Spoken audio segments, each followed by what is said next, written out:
नमस्कार साथियों, स्वागत है आपका विज़न एकेडमी की ऑनलाइन क्लास में। आज हम करेंगे द वेस्टलैंड का लास्ट पार्ट। इसका 5th पार्ट है व्हाट अ थंडर सेड। ठीक है, इसका जो लास्ट पार्ट है उसका नाम है what a thunder said. Okay, और ये जो पार्ट है ये एक इंडियन स्क्रिप्चर से लिया गया है। ठीक है, ये जो पार्ट है इसका जो ये टाइटल है व्हाट अ थंडर सेड, ये एक इंडियन स्क्रिप्चर से लिया गया है। The story of Lord Prajapati, the story of Lord Prajapati. Okay, story of Lord Prajapati, यहाँ से ये एल्यूजन लिया गया है what a thunder said. Clear है? अब देखिए, थंडर है इसमें 3 बार। ठीक है, लॉर्ड प्रजापति 3 बार एक मंत्र उच्चारण करते हैं। जब सभी जने मिलकर, जब इंडिया में सूखा पड़ रहा था, प्रलय आ रही थी, विनाश हो रहा था, तो इन कंडीशंस को देखकर सभी लोग क्या है, लॉर्ड प्रजापति को रिक्वेस्ट करते हैं उनको सेव करने के लिए, उनकी रक्षा करने के लिए। तो आगे से लॉर्ड प्रजापति क्या है, जवाब देता है। 3 बार मंत्र का उच्चारण होता है, दा दा दा दा दा। बिल्कुल लास्ट में इस पोएम के ये बताया गया है। ठीक है, 3 बार ये मंत्र उच्चारण होता है। ओके, तो इसका 3 बार जो मंत्र उच्चारण होता है, ठीक है, ये मुक्ति पाने के लिए, सैल्वेशन के लिए ये बहुत ही इम्पोर्टेंट है। इस लाइफ एंड डेथ के सर्कल से, लाइफ एंड डेथ के सर्कल से मुक्ति पाने के लिए ये मार्ग बताया गया है, दा दा दा। ठीक है, लास्ट में डिस्कस करेंगे इसके बारे में। फ़िलहाल टाइटल के बारे में बताया और इसके बारे में अपने लास्ट में डिस्कस करते हैं कि क्या मतलब है इसका। बस फ़िलहाल आपको ये याद रखना है कि ये इंडियन स्क्रिप्चर लॉर्ड प्रजापति में से लिया गया। तो पोएम करते हैं start. After the torch light red on sweaty faces. देखिए, सबसे पहले तो आपको ये सीन ध्यान रखना है कि सीन कब का है। जिस टाइम जीसस क्राइस्ट को क्रूसीफाइड किया गया था, जीसस क्राइस्ट को क्रूसीफाइड किया गया था, उस समय का सीन है। ठीक है, जिस समय जीसस क्राइस्ट को क्रूसीफाइड किया गया था उस टाइम का ये सीन है। ठीक है, तो उस समय जो जुड़ास लोग थे, जुड़िया लोग थे, उन्होंने विश्वासघात किया था। ठीक है, और रोमन गवर्नर के हाथों पकड़वा दिया था। ठीक है, जो जुड़ास लोग थे उन्होंने विश्वासघात किया और जीसस क्राइस्ट को रोमन गवर्नर के सामने प्रस्तुत होना पड़ा। काफ़ी सारे क्वेश्चन किए गए, उसके बाद उनको क्रूसीफाइड कर दिया गया। ओके, तो उस समय का सीन है। After the torch light red on sweaty faces. Sweaty faces मतलब पसीने वाला चेहरा। किन लोगों की बात कर रहे हैं? उन जुड़ास लोगों की बात कर रहे हैं जो सर्च कर रहे थे जीसस क्राइस्ट को अरेस्ट करने के लिए। After the frosty silence in the garden, तो वो कहाँ तलाश कर रहे थे? फ्रस्टी साइलेंस मतलब तूफ़ानी शांति थी, बिल्कुल शांति थी। कहाँ पर?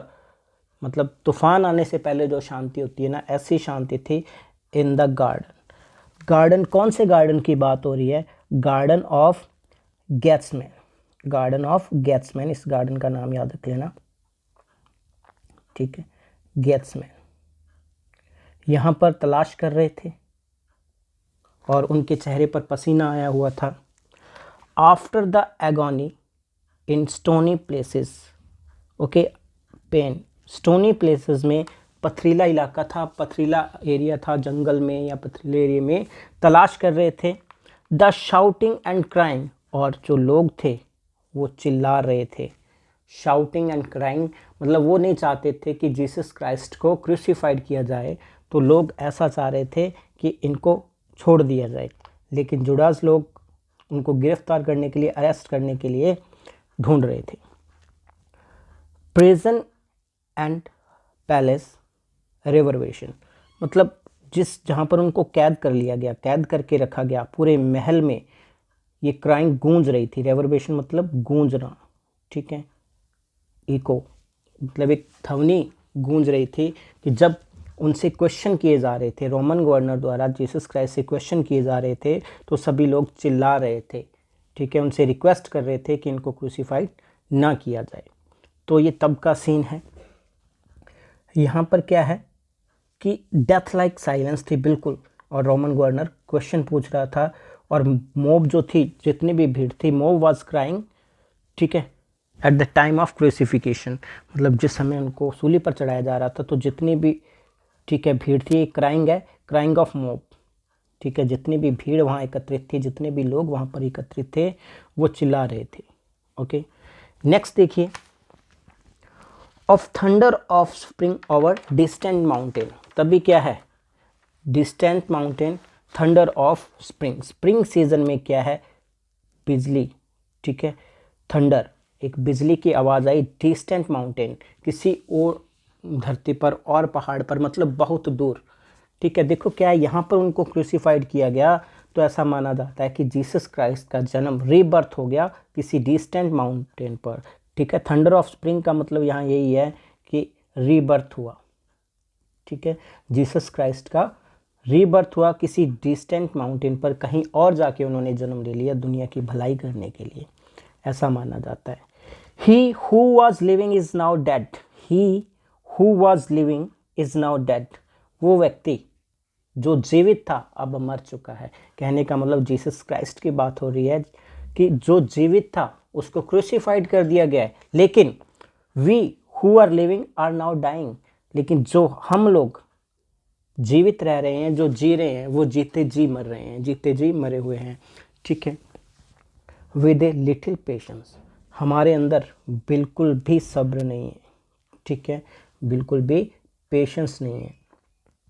ओके, तो ये क्रूसिफिकेशन का सीन है। ऐसा माना जाता है कि बहुत से लोगों ने रिक्वेस्ट की, लेकिन उनको फिर भी क्रूसिफाइड कर दिया गया, और उन्होंने कहीं और जन्म ले लिया, कि भगवान ने, जीसस क्राइस्ट ने कहीं और जन्म ले लिया, लेकिन हम लोग जीते जी मरे हुए हैं, डेड है, हमारी आत्मा मर चुकी है, वेस्टलैंडर्स की जो आत्मा है वो मर चुकी है।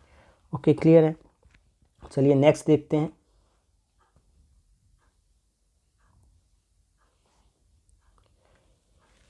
अब देखो ये जो सीन है, ये नेक्स्ट सीन है, इसमें क्या है कि journey of night with his fellows, एक नाइट है जो अपने साथियों के साथ, ठीक है, किसी जर्नी पर जा रहा है, ठीक है, जर्नी ऑफ नाइट, ये सीन है, journey of night with his fellows, ठीक है। और ये जा कहाँ रहे हैं, ये एक चर्च में जा रहे हैं, ठीक है, फॉलोवर्स है इसके साथ, फेलो या फॉलोवर्स कह सकते हैं, perilous church, church of perilous, जहाँ पर होली ग्रेल रखा गया है, ठीक है। और इस जर्नी में जितने भी ऑब्स्टेकल्स आए, जितनी भी मुश्किलें आ रही हैं, उन मुश्किलों का वर्णन यहाँ पे किया गया इस सीन में। तो आपको याद रखना है कि ये जो सीन है, ये एक नाइट की जर्नी का, जो अपने फॉलोअर के साथ पेरिलस नाम की चर्च पर जा रहा है, ठीक है, पेरिलस, ओके, पेरिलस चर्च में जा रहा है, जहाँ पर क्या है, होली ग्रेल रखा हुआ है। और इस जर्नी के दौरान जितने भी ऑब्स्टेकल आए हैं, ठीक है, बहुत ही रिस्की सी जर्नी थी, वो सारे ऑब्स्टेकल्स का वर्णन यहाँ किया गया है इस सीन में। Here is no water but only rock, तो पहली मुश्किल ये है कि यहाँ पर वाटर नहीं है, ठीक है, और सिर्फ चट्टाने ही चट्टाने हैं, ठीक है। वाटर क्या है, देखो इस लाइन को समझना, यहाँ पर वाटर जो है वो फेथ के लिए आया है, ठीक है, कि हम जीवन की यात्रा जी रहे हैं, ठीक है, मोक्ष की तरफ जाना चाहते हैं, लेकिन हमारे अंदर फेथ नहीं है, ओके, बट ओनली रॉक, हम पत्थर दिल हो चुके हैं, हमारे अंदर करप्शन ही करप्शन है, ठीक है। ओनली रॉक मतलब लेक ऑफ फेथ, हमारे अंदर विश्वास की कमी है, और हमारा जो रॉक का मतलब ड्रॉट, सूखे से है, ठीक है, ड्रॉट का मतलब है कमी होना, ठीक है, लेक ऑफ फेथ, हमारे अंदर विश्वास की कमी है, हमारे अंदर विश्वास नहीं है, ओके, ये कहना चाहता है। Rock and no water and sandy road, मिट्टी वाली रोड है, ठीक है, यहाँ पर बिल्कुल भी पानी नहीं है, मतलब वो जर्नी पर जा रहे हैं, एक तरह से जर्नी दिखाई जा रही है, लेकिन ये रिप्रेजेंट किसको करती है, लाइफ की जर्नी को रिप्रेजेंट करती है, कि हम बिना विश्वास के जी रहे हैं।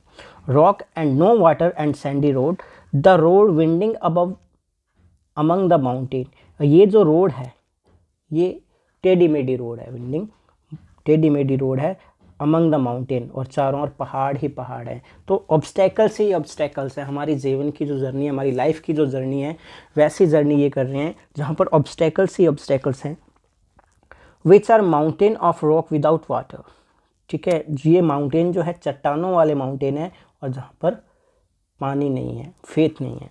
If there were water we should stop and think, अगर यहाँ पर पानी होता इस जर्नी के दौरान जहाँ से वो जा रहे हैं, वहाँ रुकते और थोड़ा सा पानी पीते। मतलब अगर यहाँ विश्वास होता लोगों के मन में, भगवान के प्रति आस्था होती, तो हम भी रुक कर वहाँ देखते। Amongst the rock one can not stop और थिंक, इन चट्टानों के बीच, इन पत्थर दिल लोगों के बीच कोई इंसान रुक कर सोच भी नहीं, रुकने का सोच भी नहीं सकता। और थिंक, ठीक है, यहाँ बिल्कुल सोच भी नहीं सकता और रुक भी नहीं सकता। मतलब जिन लोगों के अंदर विश्वास खत्म हो चुका है, आध्यात्मिक रूप से स्पिरिचुअली डेड पर्सन है, उनके बीच रुकने का कोई फ़ायदा नहीं है। यहाँ जितने भी लोग हैं वो स्पिरिचुअली डेड है। Sweat is dry and feet are in the sand, पसीना भी सूख गया है और उनके पैर मिट्टी में धंस रहे हैं। मतलब बहुत सारे ऑब्स्टेकल्स आ रहे हैं। If there were only water amongst the rock, काश यहाँ पर इन चट्टानों के बीच, इन पत्थर दिल लोगों के बीच क्या होता, थोड़ा सा विश्वास होता। Dead mountains mouth of carious teeth that can not spit, मतलब इन पथरीली ज़मीन पर, डेड माउंटेन्स पर, ठीक है, मृत है ये माउंटेन है, ये भी मर चुका है। माउथ ऑफ कैरियस टेथ, मतलब जो लोग मर चुके हैं उनके जबड़े पड़े हुए हैं, कंकाल पड़े हुए हैं। दैट कैन नॉट स्पिट से पता चलता है कि उनकी बॉन्स पड़ी हुई हैं, ठीक है, मतलब लोग मरे हुए हैं, हड्डियों का ढांचा है, उनके अंदर सांसें नहीं है, उनके अंदर आत्मा नहीं है, ठीक है, उनकी आत्मा मर चुकी है, वो डेड टीथ हैं। That can not speak, here one can neither stand nor lie nor sit, मतलब ये जो जिस रास्ते पर वो जा रहे हैं वहाँ पर ना तो कोई रुक सकता है, ना लेट सकता है, ना बैठ सकता है। मतलब दुनिया के बारे में बताया गया, वेस्टलैंडर के बारे में बताया गया कि धरती ऐसी हो चुकी है जहाँ पर कोई रुक नहीं सकता, किसी का रुकने का मन नहीं कर रहा है, क्योंकि वहाँ पर डेड लोग हैं, मरे हुए लोग हैं जो आध्यात्मिक रूप से मर चुके हैं। चलिए नेक्स्ट देखते हैं। There is not even silence in the mountain, देखो यहाँ कुछ भी नहीं है लेकिन शांति भी नहीं है, इन माउंटेन्स में साइलेंस भी नहीं है। But dry sterile thunder without rain, यहाँ बिजली गरजने की, बादलों के गरजने की और बिजली की आवाज़ आ रही है, लेकिन बरसात नहीं हो रही है। मतलब यहाँ के लोग जो हैं, ठीक है, आध्यात्मिक होने का दिखावा तो करते हैं लेकिन वास्तव में आध्यात्मिक नहीं है। वो ज़ोर ज़ोर से लाउड प्रेयर करते हैं लेकिन उनका मन कॉमर्शियल ट्रेड में बिजी होता है, ठीक है। But dry sterile thunder without rain, there is not even solitude in the mountain, इन पहाड़ों में शांति भी नहीं है, इन पहाड़ों में बिल्कुल शांति भी नहीं है, एकांत अकेलापन भी नहीं है। ऐसा नहीं कह सकते कि इन पहाड़ों में हम अकेले हैं। But red sullen faces sneer and star, but red sullen faces sneer and star, मतलब लाल लाल चेहरे गुर्राते हैं, ठीक है। कहने का मतलब horrible scenes can be seen here, horrible, many horrible scenes, okay, horrible scenes हैं, ठीक है। और डेड पीपल हैं, ग्रेव्स हैं, मतलब इनके चेहरे बड़े ही हॉरिबल दिखाई देते हैं। From doors of mud cracked house, ये जो दरवाजे हैं मड क्रैक्ड, कच्ची दीवारें हैं, उन दरारों के अंदर से इनके चेहरे हॉरिबल सीन्स दिखाई देते हैं, ऐसे लोग दिखाई देते हैं, ठीक है। कहने का मतलब हम इस दुनिया में रह रहे हैं, अकेले भी नहीं हैं, लेकिन हमारे साथ क्या है, हम सभी के चेहरे क्या हॉरिबल सीन्स देखने को मिलते हैं। इफ़ देयर वो वाटर, काश यहाँ पानी होता, मतलब ऐसी विश है पोएट की कि लोगों के मन में विश्वास होता। एंड नो रॉक, और लोग पत्थर दिल ना होते, स्पिरिचुअली डेड ना होते, ठीक है।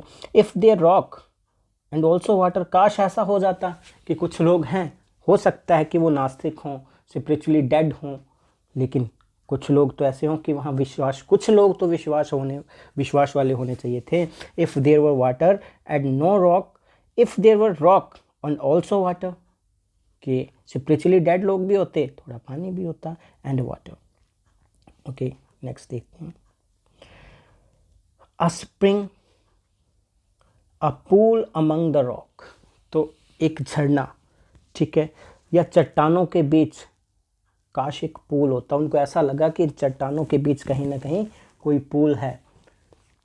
If there were the sound of water only, काश उस पूल से पानी की आवाज़ आ रही होती। मतलब कुछ जगह उनको ऐसा लगता है कि कोई पूल है। पूल का मतलब ऐसा स्थान जहाँ पर लोगों की स्पिरिचुअलिटी जिंदा हो, लोगों के अंदर विश्वास हो।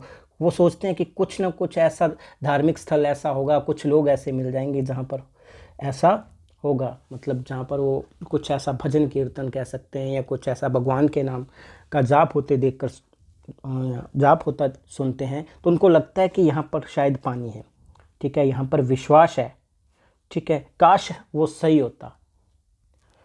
If there were the sound of water only not a cicada, cicada एक कीड़ा है एक तरह का, जब वो बोलता है तो उसकी आवाज़ पानी जैसी आवाज़ आती है, ऐसा लगता है कि पानी हो।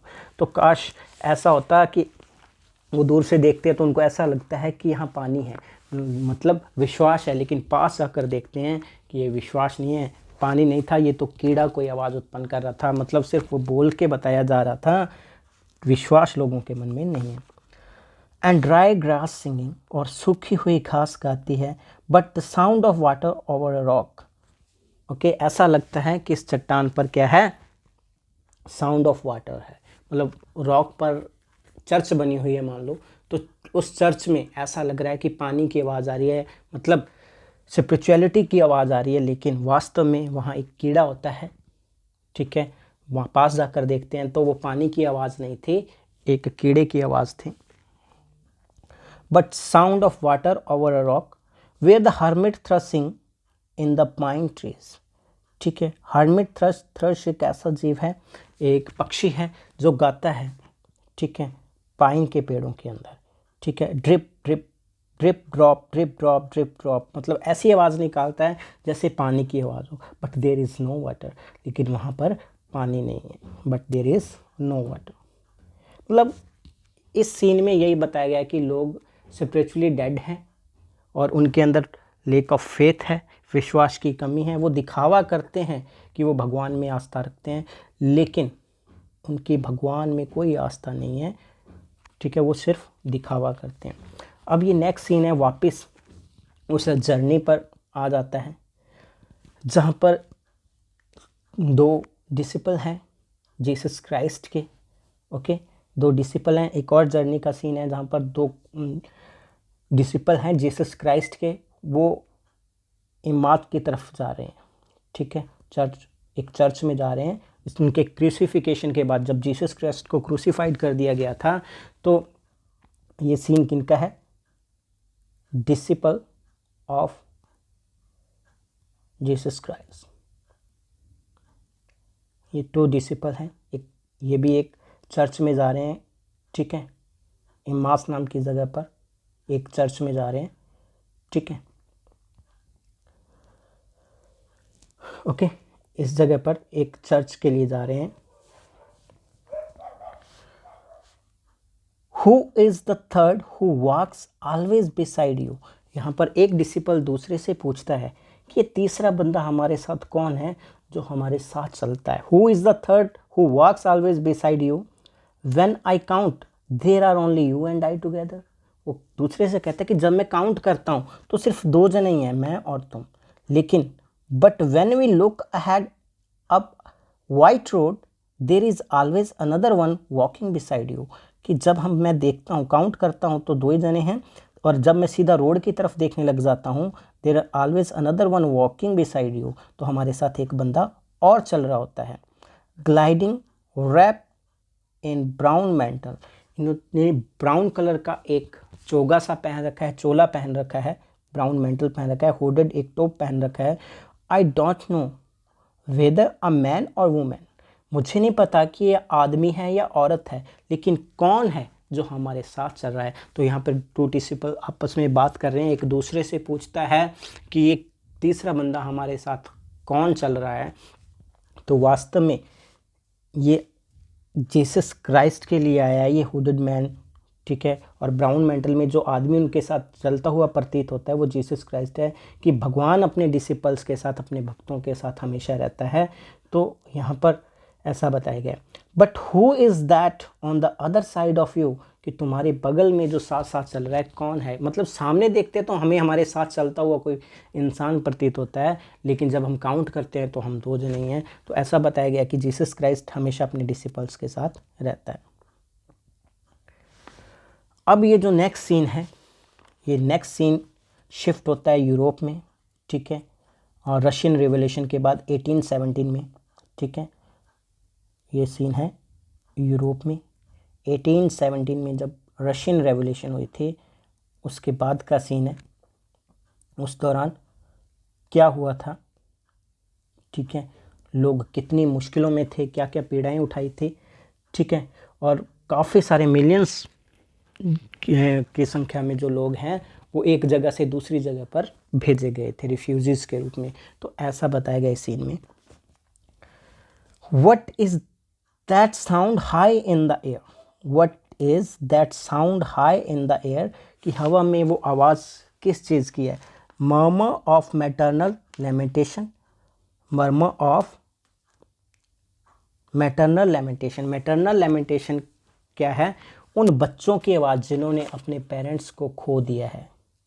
इस रेवोल्यूशन के दौरान जिन्होंने अपने माँ बाप को खो दिया है, क्या उन बच्चों के रोने की आवाज़ आ रही है। मतलब जब यूरोप में रशियन रेवोल्यूशन हुई थी 1817 में, तब क्या हुआ कि बहुत से बच्चे अनाथ हो गए थे, वो अपने माँ बाप के लिए रो रहे थे। बहुत से लोग घर से बेघर हो गए थे।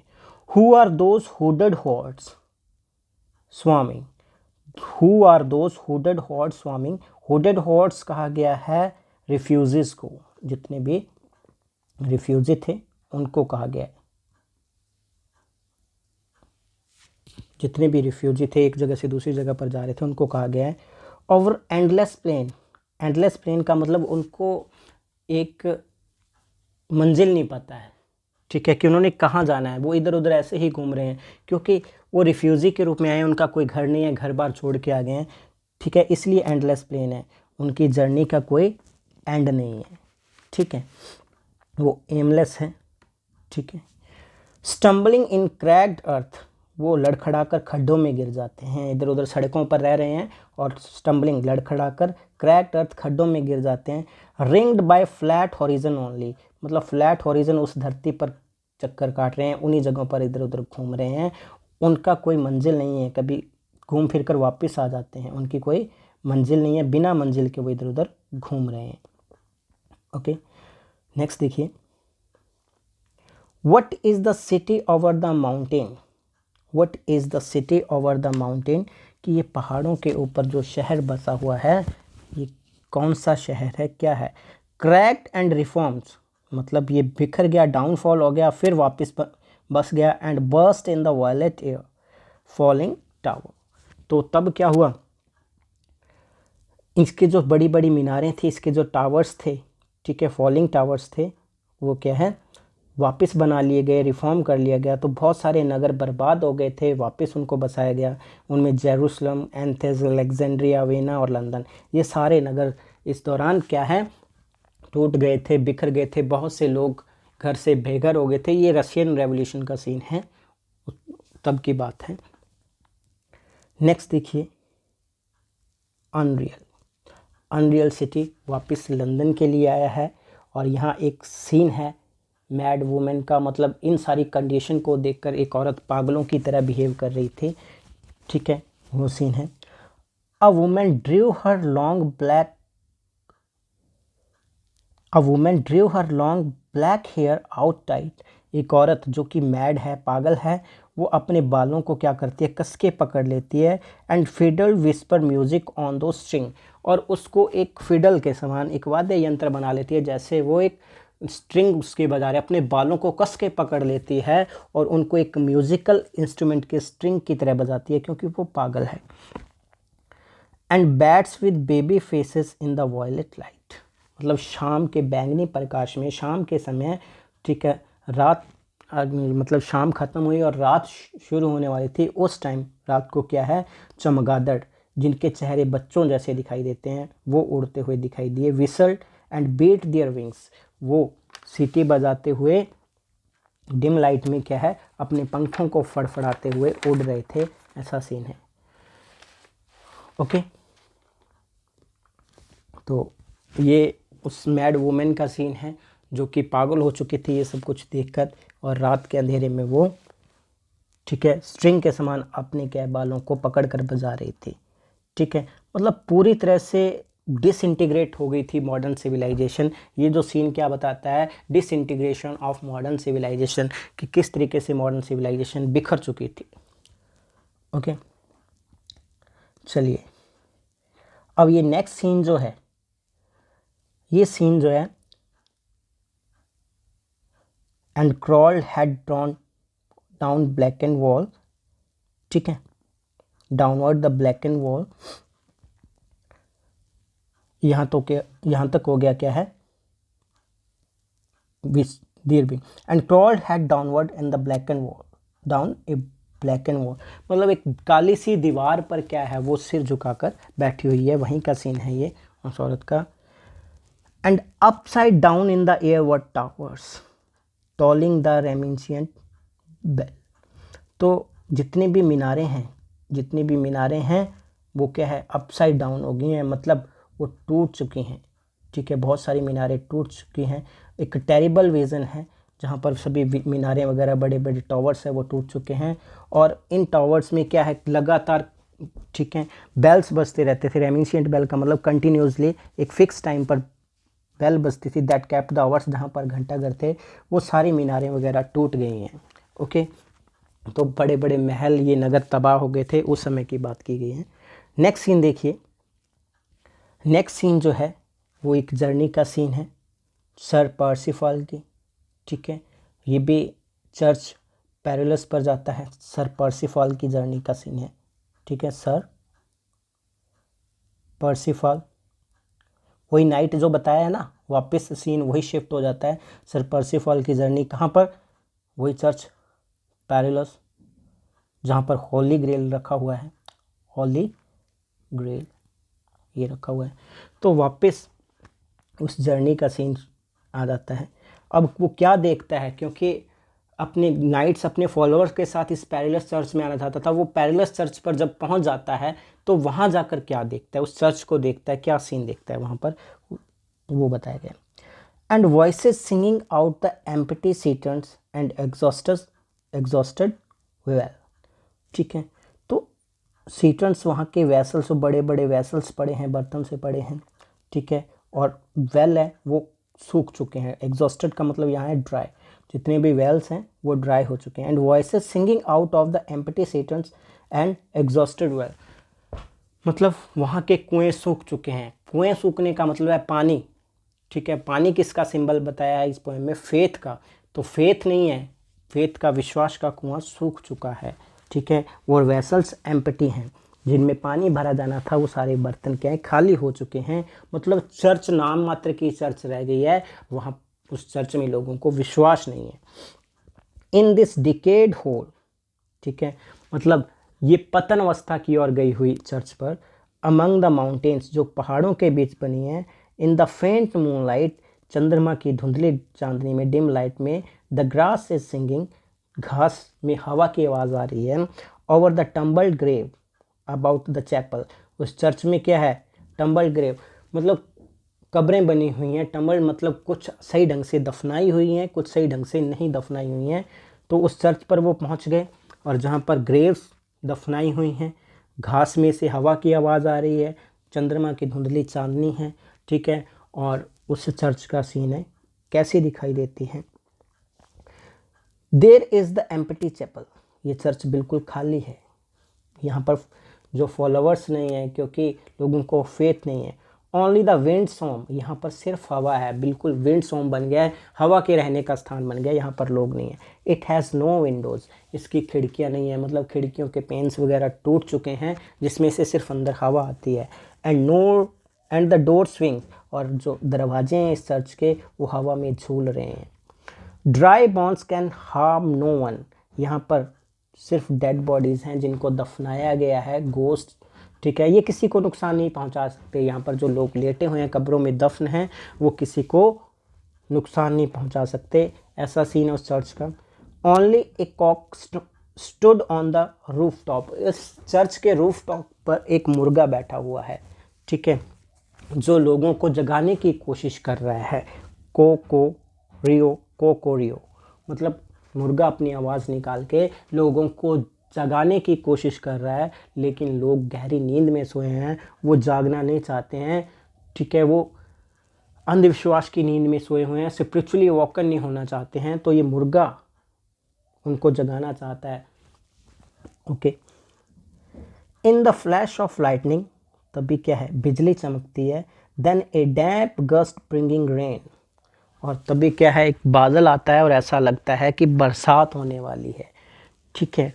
तो ये उस सीन का वर्णन है जहाँ पर जो पेरुलस की चर्च का सीन दिखाया गया है, ओके, जो कि सर पर्सिफल अपने फॉलोअर्स के साथ आए थे। यहाँ पर ये सीन ख़त्म हो जाता है और अगला जो सीन है गंगा व संकन, ये सीन आप गंगा के नाम से ही पता चल जाता है कि ये सीन इंडियन सिविलाइजेशन की तरफ, ठीक है, इंडियन सिविलाइजेशन को बताया गया। इधर शिफ्ट हो जाता है इंडिया की, भारत की जो सभ्यता है वहाँ ये सीन शिफ्ट हो जाता है। इंडियन सिविलाइजेशन के बारे में बताया गया है कि गंगा व संकन, कि गंगा नदी सूख गई है, एंड द लिम्फ स्लीव, और पत्तियाँ मुरझा गई हैं। लिम्फ स्लीव बताते हैं decline of age, declining of generations, यहाँ पतन अवस्था की ओर आ गई है। यहाँ की जो इंडियन सिविलाइजेशन है वो भी पतन अवस्था की ओर आ गई है। वेटेड फॉर द रेन, मतलब बहुत बड़े डिज़ास्टर्स आए हुए हैं यहाँ पर, ड्रॉट्स आए हुए हैं, गंगा सूख चुकी है, लोग तकलीफ़ में हैं और भगवान से प्रे कर रहे हैं। While the black clouds gathered far distant, और काले बादल ओवर हिमवत, हिमवत आया हिमालय के लिए, हिमालय पर्वत पर क्या है, काले बादल छाए हुए हैं, बरसात नहीं आ रही है, काले बादल छाए हुए हैं, गंगा सूख चुकी है। मतलब इसकी जो इंडिया की सिविलाइजेशन है, गंगा के सूखने का मतलब है वो पतन अवस्था की ओर आ चुकी है, बिल्कुल स्पिरिचुअल ड्रॉट आ चुका है, आध्यात्मिक रूप से वो सूखे हुए हैं और वो भगवान से रिक्वेस्ट करते हैं कि उनकी सफरिंग को कम किया जाए। द जंगल क्राउस्ड, तो जंगल क्या है, पत्तियों के ढेर में चेंज हो गया है, टूट चुका है, बिखर चुका है। Harmed in silence, then spoke the thunder, मतलब जब सभी लोगों ने मिलकर प्रे की गॉड को सेव करने की, प्रोटेक्ट करने की, तब बिजली के गरजने की आवाज़ सुनाई दी। व्हाट अ थंडर सेड, कि वो बिजली क्या कहती है, जब बिजली गरजती है तो वो क्या कहती है, यहाँ से शुरू होता है व्हाट अ थंडर सेड। 3 बार बिजली चमकती है, दा दा दा की आवाज़ आती है, तो इसके 3 मीनिंग है। दा, जो फर्स्ट दा है उसका मतलब है टू गिव, टू डोनेट, दान करना, दूसरों को देना, सेक्रीफाइस करना, ठीक है, यहाँ पर सेक्रीफाइस की बात होती है कि हम किसी को क्या देते हैं, क्या सेक्रीफाइस करते हैं, क्या डोनेट करते हैं, टू गिव। और सेक्रीफाइस किनके सेक्रीफाइस की बात की गई है, दत्ता, दत्ता, व्हाट हैव वी गिवन, कि हमने क्या दिया है, हम ये सोचें कि हमने क्या दिया है, किसी को क्या सेक्रीफाइस किया है। My friend, blood shaking my heart, the awful daring of movements surrender, कि यहाँ पर ये कहा जा रहा है, क्वेश्चन उठता है कि हमने इस दुनिया को क्या दिया है, ठीक है। बहुत सारे देशभक्त हुए हैं, मार्टियर्स हुए हैं, हीरोज़ हुए हैं, जिन्होंने सेक्रीफाइस किया है, अपने आप को सरेंडर कर दिया है अपनी सिविलाइजेशन को बचाने के लिए। My friend, blood shaking my heart, the awful daring of the movement, daring मतलब उन लोगों ने साहस किया, जितने भी मार्टियर्स, जितने भी देशभक्त हुए हैं, फ्रीडम फाइटर हुए हैं, उन्होंने क्या है, सेक्रीफाइस किया। और बहुत से लोगों ने, जैसे जीसस क्राइस्ट पे अपने लोगों के लिए क्रूसीफाइड हो गए थे, वैसे भी इंडिया में बहुत से लोगों ने सेक्रीफाइस किया है। और पूरे वर्ल्ड वाइड हम कह सकते हैं कि हम ये सोचें कि हमने क्या दिया है, क्या सेक्रीफाइस किया है। Which an age of prudence can never retract, age of prudence इन बुद्धिजीवी लोगों की जो जनरेशन है वो नहीं समझ पाएगी कि हमने क्या दिया है। आजकल जो बुद्धिजीवियों की जनरेशन है वो नहीं समझ पाएगी कि जो सेक्रीफाइस करके गए हैं उन्होंने दुनिया को क्या दिया है, और हम अपने समाज के लिए, हमारी दुनिया के लिए क्या कर रहे हैं।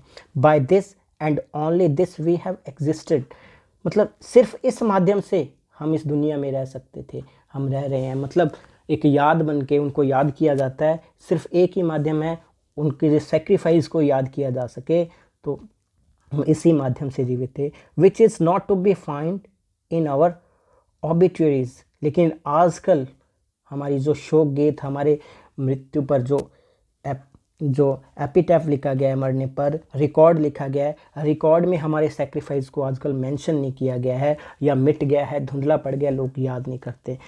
इन memories draped by beneficent spider, और उस पर मकड़ी ने अपना जाला बना लिया है। मतलब हमारे रिकॉर्ड्स को ऐसे स्थानों पर रखा गया है, ऐसे संग्रहालयों में दफन किया गया है एक हिसाब से, जहाँ पर मकड़ी ने अपने जाले बना लिए हैं, कि जो सेक्रीफाइजर हुए हैं, जिन्होंने बलिदान दिया है, उनको लोग भूलते जा रहे हैं, भूल चुके हैं। Under the seals broken by solicitor, solicitor कहा गया है एडवोकेट को, या फिर किताबों में बंद रहकर, ठीक है, एडवोकेट ने उनको एक बाइंड करके कहीं पर रख दिया गया है। इन आवर एम्पटी रूम, खाली कमरों में। मतलब जितने भी सेक्रीफाइजर हुए हैं उन्होंने सेक्रीफाइस किया है, और हम सोचें कि हमने क्या दिया है, हमने कितना सेक्रीफाइस किया है। जितना उन लोगों ने सेक्रीफाइस किया है हम उनको भूल चुके हैं, उनका नामो निशान नहीं है, वो धीरे धीरे हम भूलते जा रहे हैं, और ना ही हम खुद कुछ सेक्रीफाइस कर रहे हैं। ओके, नेक्स्ट है सेकंड दा दया दवम। सेकंड दा का मतलब है दया दवम। दया दवम मतलब टू सिंपैथाइज, सहानुभूति रखना किसी से, टू सिंपैथाइज, दूसरों के प्रति सहानुभूति रखना। दया दवम, दया करना किसी पर। I have heard the key turn in the door once and turn once only. I have heard the key, मैंने एक चाबी के बारे में सुना है। हर बंदे के पास अपनी एक की है जो एक बार घुमाता है, मतलब अपने आप में बंधा हुआ है, अपनी ही ईगो में है। Turn in the door once and turn only, we think of the key each in his prison, thinking of the key each confirms a prison. तो हर बंदा क्या है, अपने ही ईगो में, अपनी ही मुश्किलों में, अपनी ही परेशानियों में जकड़ा हुआ है। किसी के पास टाइम नहीं है कि दूसरों के दुख को सुने, उनके प्रति सिंपैथाइज, उनके प्रति सिंपैथी दिखाए, उनसे अपनी बात को शेयर करे। सारा दिन वो अपने ही काम धंधों में उलझा रहता है, अपनी ही कि है सुबह मतलब रूटीन वर्क में लगा हुआ है, खुद जाता है, खुद ही शाम को वापस आ जाता है, सारा दिन इधर उधर उलझा रहता है। हर बंदे के पास अपनी खुद की है, अपने ही ईगो में, अपने ही अहंकार में वो रहता है। Okay, only at nightfall ethereal rumours, सिर्फ रात के समय जब वो आता है तो वो थोड़ा बहुत विचार करता है। वो पूरी तरीके से दुनिया से टूट चुका है, वो विचार करता है कि एथेरियल रोमर्स का मतलब है हेवनली वॉइस। तो वो सोचता है, उसको प्रेरणा मिलती है, एक हेवनली वॉइस सुनाई देती है। वो विचार करता है कि मैंने किसके प्रति क्या सहानुभूति दिखाई, मैंने क्या किया, अपनी लाइफ की एरर को, अपनी मुश्किलों के बारे में थोड़ा टाइम सोचता है। Revive for a moment of the broken Coriolanus. ये क्या है? कैरोलिनस एक करेक्टर है, विलियम शेक्सपियर का ट्रेजिक करेक्टर है। वो अपने ही घमंड से उसका डाउनफॉल हो गया था, अपने घमंड के कारण, ठीक है, एगोइस्ट करेक्टर है, ठीक है, जिसके घमंड के कारण उसके मौत हो गई थी, डाउनफॉल हो गया था, उसके साम्राज्य का पतन हो गया था। ये विलियम शेक्सपियर का प्ले है। ओके, कैरोलिनस उसमें से लिया गया है, ठीक है। उसका मेन कैरेक्टर भी कैरोलिनस है, और एक ईगोइस्ट कैरेक्टर है। इसी ईगो के कारण क्या है, वो मर गया था। तो हम सोचते हैं कि हम अपने घमंड में जी रहे हैं, हर बंदा अपनी लाइफ सर्कल में अपने घमंड में जी रहा है। नेक्स्ट है दम्यता। ओके, दम्यता, देखो इसका मतलब है टू कंट्रोल, अपने सेंसेस पर कंट्रोल करना, अपनी संवेदनाओं पर कंट्रोल करना, ठीक है। दम्यता, to control. The boat responded gaily, जो जिंदगी की नाव है, रिस्पॉन्डेड गेली, बड़े आराम से चल रही है, आगे बढ़ रही है। तो वो लोग जो कंट्रोल करते हैं, अपने संवेदनाओं पर कंट्रोल रखते हैं, वो अपने जीवन रूपी नाव को बड़ी प्रसन्नता से, ठीक है, चेयरफुली वो उसको बोट को चला लेते हैं। To the hand expert with sail and oar, कहने का मतलब वो हाथ अच्छे से उस नाव को चला पाते हैं जो चप्पू चलाने में माहिर होते हैं, एक्सपर्ट होते हैं। और यहाँ चप्पू चलाने का मतलब है अपनी संवेदनाओं पर कंट्रोल रखते हैं, वो इस जीवन की यात्रा को, अपने जीवन को बड़ी खुशी से जी लेते हैं। द सी वॉज काम, उनके लिए समुद्र बिल्कुल शांत होता है। Your heart would have responded गेली, तब क्या है, अगर हम कंट्रोल रखते हैं अपने इमोशंस पर, ठीक है, अपने पैशंस पर, तो क्या है, हमारा हार्ट जो है वो भी बड़ी प्रसन्नता से रिस्पॉन्ड करता है व्हेन इनवाइटेड, जब हम उसकी सलाह मांगते हैं। बीटिंग ओबीडियंट, और हमारे अनुसार वो हमारा दिल बीट करता है, धड़कता है, जैसा हम चाहते हैं वैसा ही होता है अगर हम नियंत्रण रखते हैं। To controlling hands I sat upon the shore, यहाँ पर ये जो सीन है टी.एस. एलियट कंक्लूड करता है इस सीन पर, वो कहता है कि मैं to controlling hands I sat upon the shore fishing, ठीक है, तो वहाँ वो मछलियाँ पकड़ रहा है, तो वहाँ एक रेमेडी सजेस्ट करता है कि किस तरीके से समाज को बचाया जा सकता है इस स्पिरिचुअल डिके से। With arid plain behind me shall I at least set my lands in order, कि क्या मैं अपनी ज़मीन को, इस वेस्टलैंड को वापस ऑर्डर में, टी.एस. एलियट खुद कहता है कि क्या मैं इसको, टी.एस. एलियट कहता है कि मैं कंट्रोलिंग हैंड से यहाँ मछलियाँ पकड़ रहा था, और उसने एक क्वेश्चन सोचा, एक उसके दिमाग में सवाल आया कि किस तरीके से अब वो अपनी लैंड को क्या कर सकता है, ऑर्डर में, सही क्रम में ला सकता है, वापस वैसा बना सकता है। तो London bridge is falling down, London bridge जो है वो टूट रहा है। अब ये जो लाइन्स हैं, ये 3 लाइन्स, ये देखें, ये दांते की प्यूरिगेटरी से ली गई हैं। एक पोएम है, इटालियन पोएम, दांतेस इटालियन पोएम,